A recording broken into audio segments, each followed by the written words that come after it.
আসসালামু আলাইকুম। ওমানে ভুয়া পুলিশের ফাঁদ, বিপদে প্রবাসীরা, এই বিষয় নিয়ে থাকছে এই ভিডিও জুড়ে বিস্তারিত আলোচনা। ওমানে পুলিশের পোশাক ব্যবহার করে বিভিন্ন এলাকায় পুলিশের পরিচয়ে প্রতারণার অভিযোগে 4 ব্যক্তিকে গ্রেপ্তার করেছে রয়্যাল ওমান পুলিশ। গ্রেপ্তারকৃতদের প্রধান টার্গেট ছিলেন প্রবাসীরা। বৃহস্পতিবার দেশটির প্রথম সারির একটি গণমাধ্যমে পুলিশের বরাতে এ তথ্য নিশ্চিত করা হয়েছে।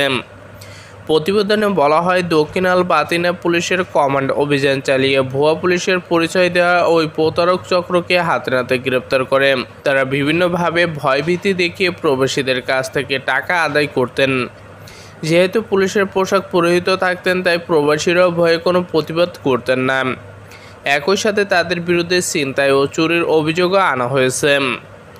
প্রবাসীদের সতর্ক করে বলা হয়েছে, এ ধরনের ঘটনার সম্মুখীন হলে তারা যেন সঙ্গে সঙ্গে আইন শৃঙ্খলা রক্ষাকারী বাহিনীর দ্বারস্থ হন।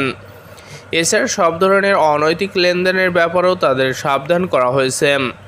যদিও ওমানে পুলিশের পরিচয়ে প্রবাসীদের টার্গেট করে প্রতারণার ঘটনা এটাই প্রথম নয়। এর আগেও একাধিকবার পুলিশ পরিচয়ে প্রবাসীদের ব্যাংকের গোপন তথ্য হাতিয়ে নিয়ে অর্থ লুটের ঘটনা ঘটেছে। সম্মানিত ওমান প্রবাসীগণ, আপনারা যদি প্রতি মুহূর্তের ওমানের সকল গুরুত্বপূর্ণ আপডেটগুলো জানতে চান, তাহলে অবশ্যই আমাদের ওমান 16 চ্যানেলের ফেসবুক পেজটি ফলো করে রাখুন। পাশাপাশি আমাদের ইউটিউব চ্যানেলটি সাবস্ক্রাইব করে পাশে থাকা বেল বাটনটি প্রেস করে রাখুন।